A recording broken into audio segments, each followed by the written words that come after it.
Hi student, welcome to our eBengal channel. আমি গুলবশা আহমদ। আজকে তোমাদের পড়ানোর বিষয় হলো বিশ্বায়ন। চলো আজকে আমরা পড়ার দিকে এগিয়ে যাই। এই বিশ্ব কথা দিয়ে আমরা পরিচিত, কিন্তু এই যে বিশ্বায়ন ধারণাটি একটি নতুন ধরনের ধারণা। এই ধারণাটি প্রবর্তন করেছিলেন রোনাল্ড রবার্টসন। এই রোনাল্ড রবার্টসন এই যে ধারণাটি প্রবর্তন করেন, এই ধারণাটি কখন থেকে জনপ্রিয় হয়ে ওঠে? এটা হলো বিগত দশকের 80 দশকের মাঝামাঝি সময় থেকে এই ধারণাটি খুবই জনপ্রিয় হয়ে ওঠে।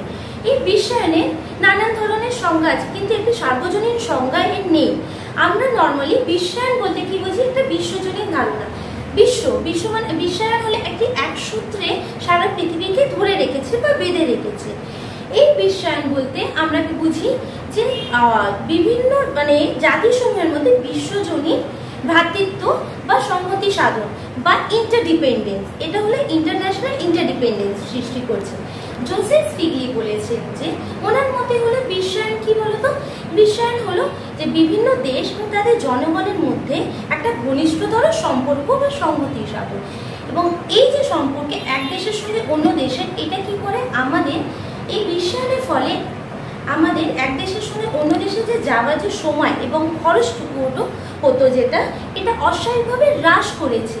মানে বিশ্বায়নের ফলে আমরা এখন যেখানে আছি নিমেষে আমরা অন্য দেশে যেতে পারি, এবং এর জন্য যে অর্থটা এবং সময়টা অস্বাভাবিকভাবে হ্রাস পেয়েছে। আমরা নর্মালি দেখবে যে সকালে উঠেই নানান ধরনের নিউজ চ্যানেল দেখে থাকি, কিন্তু আগেকার দিনে এখন ভ্যারাইটি অফ নিউজ পেপার আছে অনেক ধরনের, ইংলিশ বাংলা যে কোনো ল্যাঙ্গুয়েজে। দ্য হিন্দু, দ্য টেলিগ্রাফ বা আনন্দবাজার পত্রিকা এইগুলো দেখতে পাচ্ছি। এবং তখনকার দিনে যদি আমি 70s আগে 1970s কথা বলে দেখি, তাহলে দেখবে ডিডি চ্যানেল। আমরা নিউজ বলতে কি বলতাম? DD channel. কিন্তু এখন কি আছে? CNN, যেটা আমরা ওয়ার্ল্ড নিউজ দেখতে পারি, BBC ওয়ার্ল্ড, বা অন্য যেগুলো ইন্টারন্যাশনাল বা নর্মাল যেগুলো আমরা বলতে পারি, তোমার কি বলে স্টার নিউজ হলো, এগুলো আলাদা আলাদা হচ্ছে। কিন্তু এগুলো দ্বারা আমরা কি হচ্ছে যে দেখো চ্যানেল বাড়ছে, নানান দেশের খবরাখবর আমরা খুব সহজে পেয়ে থাকছি। আমরা খবরের কাগজের মাধ্যমে পেয়ে থাকি বা নানান ধরনের নিউজ চ্যানেলের মাধ্যমে পেয়ে থাকি। তো এটা একটা কি বলো গ্লোবালাইজেশন অর্থাৎ বিশ্বায়নেরই ফলস্বরূপ। আমরা বিশ্বায়নকে নানান দিক থেকে বিচার করে থাকি। দেখো এই বিশ্বায়নকে আমরা 3 দিক থেকে বিচার করে থাকি: অর্থনৈতিক বিশ্বায়ন, রাজনৈতিক বিশ্বায়ন এবং সাংস্কৃতিক বিশ্বায়ন, অর্থাৎ ইকোনমিক গ্লোবালাইজেশন, পলিটিক্যাল গ্লোবালাইজেশন এবং কালচারাল গ্লোবালাইজেশন। এই ইকোনমিক যে গ্লোবালাইজেশন অর্থাৎ অর্থনৈতিক বিশ্বায়ন কি বলতে বুঝি বলতো? অর্থাৎ এই বিশ্বায়নের ফলে তো আমাদের অবাধ বাণিজ্যের যে অধিকারটা সারা দেশ প্রাপ্ত হয়েছে। মানে সারা দেশে যে অবাধ বাণিজ্য ট্রেড যেটা ছিল, এটা অবাধ হয়েছে, যেখানে যে বাধা বিপত্তি ছিল ওইগুলো কেটে গেছে। তো এই ইকোনমিক গ্লোবালাইজেশন বলতে আমরা কি বলছি? যে ধরো এক দেশের পুঁজি আমরা অন্য দেশে বিনিয়োগ করে নানা ধরনের কারখানার সৃষ্টি করছি, এটা একটা হতে পারে। বা একটা হতে পারে যে ধরো ইমিগ্রেশন বা মাইগ্রেশন, এক দেশের মানুষ অন্য দেশে গিয়ে বসবাস করছে এবং অন্য দেশের মানুষ ওখানে এবারে ইমিগ্রেশন বা মাইগ্রেশন নানান ধরনের হতে পারে। তাহলে কেউ পড়ার সূত্রে গেল, কেউ ওখানে কাজের সূত্রে গেল, কেউ ওখানে বসবাস মানে পার্মানেন্টলি ওখানকার সিটিজেনশিপ হয়ে গেল, এটা একটা হতে পারে।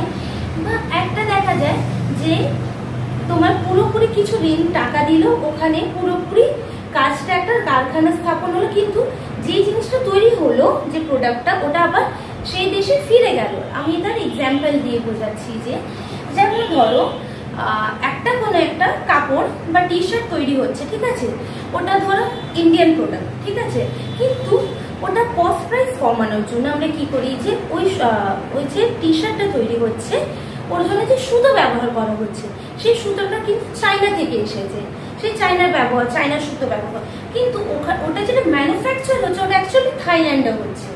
থাইল্যান্ডে ম্যানুফ্যাকচার হোক ওই যে প্রোডাক্টটা তৈরি হলো টি শার্ট, ওটা আবার ইন্ডিয়ায় এসে গেল। তাহলে এটা কি হলো? কস্ট প্রাইসটা কমে গেল। এবং এটা কি হলো? এটা এক ধরনের বিশ্বায়ন, যেটা আমি তোমাদের বোঝালাম। আর একটা কি হলো দেখবে, আগেকার দিনে নানান ধরনের ইন্ডিয়ান কোম্পানি আমরা ইউজ করে থাকি। এই যে দেখো নানান ধরনের কোম্পানি আছে। এই দেখো কলগেট তো একটা ইন্ডিয়ান কোম্পানি, কিন্তু Wow Momo, Coca Cola, Adidas, এই দেখো এগুলো নানান ধরনের, ম্যাকডোনাল্ডস, অ্যাপেল, গুগল, ইউটিউব। তো এগুলো কি কিছুটা আছে সোশ্যাল মিডিয়া সাইট, কিছুটা আছে ইন্ডিয়ান প্রোডাক্ট আর কিছুটা আছে বাইরের দেশের প্রোডাক্ট। তো ইন্ডিয়ান প্রোডাক্ট যেমন আগেকার দিনে দেখবে যে ইন্ডিয়ান প্রোডাক্ট বলতে 1970s এর আগে বা পরে রিলায়েন্স, HMT এগুলো নানান ধরনের কোম্পানি ছিল যেগুলো আমরা ইন্ডিয়ান প্রোডাক্টগুলো ইউজ করতাম। কিন্তু এখন কি এসেছে নানান ধরনের, যে আইফোন, এই যে আইফোনের এটা দেখালাম তোমাদের, আইফোন কিন্তু একটা আমেরিকান ব্র্যান্ড, কিন্তু এর যে ভেতরের পার্টসগুলো তৈরি হয় ওটা কিন্তু চায়নাতে তৈরি হয়। বা এখন দেখবে যেমন আমি কি বলবো তোমাকে, অনেক নেটফ্লিক্স দেখি, অ্যামাজন প্রাইম দেখি, যেগুলো অনলাইন এগুলো, তো এগুলো একটা এগুলো হলো আমেরিকান অ্যাপ, এগুলো দ্বারা দেখি। কিন্তু এখানে আমরা এখন ইন্ডিয়াতে নেটফ্লিক্স, আমরা অনলাইন মুভি, ড্রামা এগুলো দেখে থাকি। তো এগুলো যে তারা কাজ করছে এটা একটা ইকোনমিক গ্লোবালাইজেশনের একটি ফলাফল। বা দেখবে অটোমোবাইল কোম্পানির ক্ষেত্রে দেখা যায় যে আমেরিকার ফোর্ড, GM এগুলো যে কোম্পানি, কার কোম্পানি আছে, এগুলোরে কি করেছে মেক্সিকোতে তাদের মানে অর্থ দিয়ে তাদের মেক্সিকোতে একটা কারখানা তৈরি করেছে, ঠিক আছে, সেখানে গাড়িগুলো তৈরি হয়।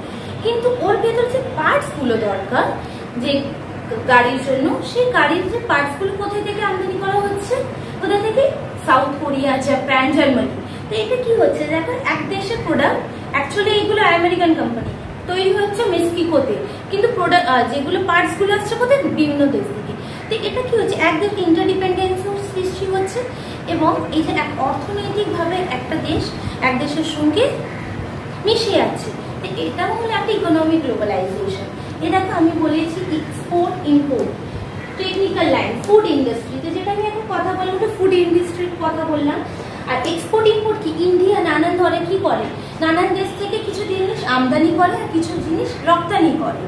এই যে আমদানি আমরা কি কি করি, নানান ধরনের টেকনিক্যাল জিনিস বা মোবাইল পার্টস বা গাড়ির পার্টস হলো, ফুয়েল হলো, এইগুলো। আর আমরা রপ্তানি কি কি করে থাকি দেখবে, নানান ধরনের যেগুলো অর্গ্যানিক যেগুলো জিনিস হয়, অর্গ্যানিক জিনিসগুলো, গোল্ড, তাদের গোল্ড এগুলো হলো, তাদের ডিজাইনগুলো, বা সারে ব্যবহৃত কারখানায় যেগুলো ব্যবহৃত হয়, র মেটেরিয়ালস আমরা অন্য দেশে রপ্তানি করি। তো এইভাবে কি হচ্ছে, এক্সপোর্ট এন্ড ইম্পোর্ট হচ্ছে। আর এমএনসি, এই যে মাল্টি ন্যাশনাল কোম্পানি, এই যে মাল্টি ন্যাশনাল কোম্পানি মানে কি, এই যে বিপ্রো, এগুলো যে বাইরের দেশের কোম্পানি আছে, তারা এখানে তাদের নানান মানে দেশে বা আমাদের ইন্ডিয়াতেও, ক্যালকাটা হলো, দিল্লি হলো, নানান দেশে তার ব্রাঞ্চ স্থাপন করেছে। তো এটাও একটা কি হলো, ইকোনমিক গ্লোবালাইজেশনের ফলে এগুলো সম্ভব হয়েছে আমাদের দেশে। এই যে ইকোনমিক গ্লোবালাইজেশনটা বুঝলাম যে এক দেশের সঙ্গে অন্য দেশের একটা অর্থনৈতিক সম্পর্ক গড়ে উঠেছে। কিন্তু এই যে পলিটিক্যাল গ্লোবালাইজেশন, রাজনৈতিক দিক থেকে যে গ্লোবালাইজেশন, আমরা কি জানি যে রাষ্ট্র মানে রাষ্ট্রের প্রধান কি হবে, রাষ্ট্রের সার্বভৌম ক্ষমতার অধিকারী হবে। কিন্তু এই গ্লোবালাইজেশনের ফলে এই সার্বভৌমত্বের মধ্যে কিছু বাধা সৃষ্টি করেছে। কিন্তু অকিকর বাধা, রাষ্ট্র একটা সার্বভৌম হতে পারে, কিন্তু যখন বিশ্বায়ন হচ্ছে সারা দেশ মিলে, তখন তো রাষ্ট্রের সার্বভৌমত্ব থাকছে না। এখানে একটা ক্ল্যাশ দেখা যাচ্ছে রাষ্ট্রের সার্বভৌমত্বের সঙ্গে বিশ্বায়ন। কিন্তু এর সঙ্গে একটা ইন্টারডিপেন্ডেন্সের সৃষ্টি হচ্ছে, যেমন ইন্ডিয়া, চায়না, এই যে দেখো G7, G20, G8, ব্রিক্স, এগুলো এক একটা সংস্থা আছে, ঠিক আছে। এই সংস্থাগুলো কি, যেমন ব্রিক্স, এই ব্রিক্সের আমরা কি বলতে পারি, ব্রিক্সটা কয়েকটি রাষ্ট্র নিয়ে গঠিত, দেখবে Brazil, Russia, India, China, south Africa, এটা একটা সংস্থা। এই দ্বারা কি হচ্ছে, একটি দেশের সঙ্গে, এই কটি রাষ্ট্রের সঙ্গে দেশের সঙ্গে একটা ঘনিষ্ঠ সম্পর্ক তৈরি হয়েছে, সেটা রাজনৈতিকভাবে, অর্থনৈতিকভাবে, বেসিক্যালি রাজনৈতিকভাবে গঠিত হয়। এই G7, G20, G8 এগুলো এক একটি সংস্থা, এগুলো বিভিন্ন কারণে, রাজনৈতিক কারণে গঠন করা হয়েছে। ক্লাইমেট চেঞ্জ ইস্যু, বা দেখবে আমরা এক দেশের থেকে অন্য দেশের নিউক্লিয়ার যে ওয়েপন্স থাকে আমরা আমদানি করি, অনেক সময় রপ্তানিও করে থাকি, এয়ারক্রাফট নিয়ে থাকি, নানান দেশ, রাশিয়া থেকে ইন্ডিয়ার এত কোটি টাকার এত কটা এয়ারক্রাফট নিল। এগুলো একটা পলিটিক্যাল ভাবে হচ্ছে, পলিটিক্যাল ভাবে। বা দেখবে এক দেশের সৈন্য বা সেনা অন্য দেশে এসে একটা চুক্তি হয়, যেমন এখন রিসেন্টলি তোমার রাশিয়ার সঙ্গে ইন্ডিয়ার অন্যান্য দেশের সঙ্গে একটা নৌবাহিনী চুক্তি হয়েছে। তো এগুলো একটা পলিটিক্যালি দিক থেকে একটা সৌভ্রাতৃত্বপূর্ণ সম্পর্ক গড়ে উঠছে দেশের সঙ্গে। বা দেখবে ইউনাইটেড নেশন অর্গানাইজেশন যেটা আছে 1945-এ গঠিত হয়েছিল। এটা কেন গঠিত হয়েছিল? বিভিন্ন রাষ্ট্রের উপর তাদের কাজের উপর সে নজর দেয়। ইউরোপিয়ান ইউনিয়ন যেটা গঠন করা হয়েছিল, ওটা হিউম্যান রাইটস, ট্রেড এর ওপর বেসিক্যালি এগুলোর উপর নজরদারি দেবে বলে গঠিত হয়েছে। তো এগুলো কি এক দেশের সঙ্গে যাতে, আর একটা ব্যাপার হলো যেটা বলতে পারি বিশ্ব শান্তিতে বিশ্বাসী, তাই জন্য এইসব নানান ধরনের সংস্থা গঠন হচ্ছে যাতে এখানে প্রথম বিশ্বযুদ্ধ বা দ্বিতীয় বিশ্বযুদ্ধের মতো কোনো অবস্থা সৃষ্টি না হয়, পারস্পরিক সম্পর্ক ঘনিষ্ঠতর হয়। এটা আমরা জানলাম। এবারে একটা বলতে পারি সাংস্কৃতিক অর্থাৎ কালচারাল গ্লোবালাইজেশন। এই যে কালচারাল গ্লোবালাইজেশন, আমি দেখো এখানে লিখি সোশ্যাল মিডিয়া, ফেস্টিভ্যালস, মুভিজ। এক্ষেত্রে কি দেখা যাচ্ছে যে আমরা যে বসে আছি নানান ধরনের সোশ্যাল মিডিয়া, দেখবে এখন Facebook, Twitter, Instagram, YouTube, Google, এগুলো নানান ধরনের আছে। এখানে আমরা দেখবেন যখনই ফেসবুক অন করছি, কোনো দেশে এই ফেস্টিভ্যাল, ধর ক্রিসমাস হচ্ছে, বা চায়নাতে যে ফেস্টিভ্যাল হচ্ছে, বা কোরিয়া, আমেরিকায়, এগুলো আলাদা আলাদা ফেস্টিভ্যালের ব্যাপারে বা তাদের কালচারের ব্যাপারে আমরা জানতে পারি। দেখবেন আমরা ইন্ডিয়ান কালচার বলতে কি শাড়ি বোঝাই, মানে মেয়ে শাড়ি পরে থাকে, মানে শাড়িটা। কিন্তু এখন আমরা কমফোর্টেবল হওয়ার জন্য, মানে যেখানে যেটা যাতায়াতে আমাদের সুবিধা হয়, মানে যেটা আমরা পরে কমফোর্টেবল থাকি, তো অনেক সময় জিন্স, ড্রেস, নানান ধরনের এগুলো পরে থাকি। কিন্তু এটা কি হয়েছে, একটা কালচারাল ভাবে মিশে আছে, মানে অন্য দেশের যে কালচার আমাদের দেশের কালচারের সঙ্গে একত্রিত হয়ে যাচ্ছে। তো এই যে সোশ্যাল মিডিয়া থেকে দেখছি নানান ধরনের ফেস্টিভ্যাল, তাহলে আমরা ওই ফেস্টিভ্যালগুলো দেখবে আমরা পালন করে থাকি। দেখবি ইন্টারন্যাশনাল ডক্টরস ডে, ইন্টারন্যাশনাল আলাদা আলাদা যে ইন্টারন্যাশনাল ল্যাঙ্গুয়েজ ডে, তা আমরা সব দেশেই প্রত্যেকটা দেশেই পালন হচ্ছে। ইন্টারন্যাশনাল বলে হচ্ছে একটা পার্টিকুলার ডে, বা ইন্টারন্যাশনাল এনভায়রনমেন্টাল ডে, এইগুলো জিনিসটা যেটা হয়। তো একটা বেসিক ডে হচ্ছে যে সারা দেশ পালিত করছে, ল্যাঙ্গুয়েজ টিচার্স ডে, তো এগুলো আমরা করে থাকি। আর একটা বলতে পারি, দেখবে যে কালচারাল যে একটা আদান প্রদান হয়, এই ক্ষেত্রে তোমার একটা 2019-এ অ্যাভেঞ্জার্স মুভি এন্ডিং যেটা বেরিয়েছিল 2019-এ, ইন্ডিয়াতে 4 দিনে 2.25 করোড় তারা ইনকাম করেছে। তো এটা কি হচ্ছে, মানে তাদের মুভি আমরা দেখতে যাচ্ছি, এটা একটা আমেরিকান মুভি হচ্ছে, তো এটা আমরা দেখতে যাচ্ছি। তেমন ইন্ডিয়ান কয়েকটি মুভি আমি যেমন বলতে পারি যে বাহুবলী 2, দঙ্গল, পিকে, এইগুলো মুভি যেগুলো সেটা বাইরে দেশে চায়নাতে, আমেরিকাতে খুবই প্রশংসিত হয়েছে এবং সেখান থেকে আমরা ইনকাম করেছি। তো এটা একসাথে একটা ইকোনমিক গ্লোবালাইজেশনও হলো, একটা কালচারাল গ্লোবালাইজেশনও হলো। আর এখন যেমন আমি একটু আগে একটু কথা বললাম, যেমন Amazon prime, Netflix, Vicky app, এগুলোতে দেখবে যে আমরা নানান ধরনের আমেরিকান মুভিজ দেখে থাকি, কোরিয়ান ড্রামা মুভিজ, এগুলো দেখে তাদের ল্যাঙ্গুয়েজ, তাদের কালচার, তাদের ড্রেস আপ থেকে আমরা খুব ইন্সপায়ার হই। তো তারা দেখবে চাইনিজ যে তাদের ড্রেস আপ তাদের আলাদা থাকে, কোরিয়ানদের ড্রেস আপ আলাদা থাকে, তো এগুলো আমাদের খুব অ্যাট্রাক্ট করে। তাহলে এগুলো আমাদের সঙ্গে এক দেশের সঙ্গে অন্য দেশের মানুষের একটা মিলন করছে, তাদের সাংস্কৃতিক মিলন এটাকে বলা হচ্ছে। তো ইংলিশ, এখন ইংলিশ ল্যাঙ্গুয়েজটা কি, আমাদের তো ইন্ডিয়ানটা এটা ইংলিশ ল্যাঙ্গুয়েজ না, কিন্তু ইংলিশ ল্যাঙ্গুয়েজ একটা গ্লোবাল ল্যাঙ্গুয়েজ হয়ে যাচ্ছে আমাদের ক্ষেত্রে।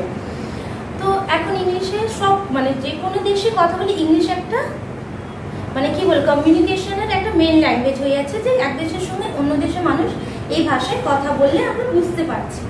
তো এগুলো কি হচ্ছে, একটা ইকোনমিক, তোমার পলিটিক্যালের সঙ্গে সঙ্গে এগুলো জানলাম, একটা কালচারাল গ্লোবালাইজেশন ঘটছে।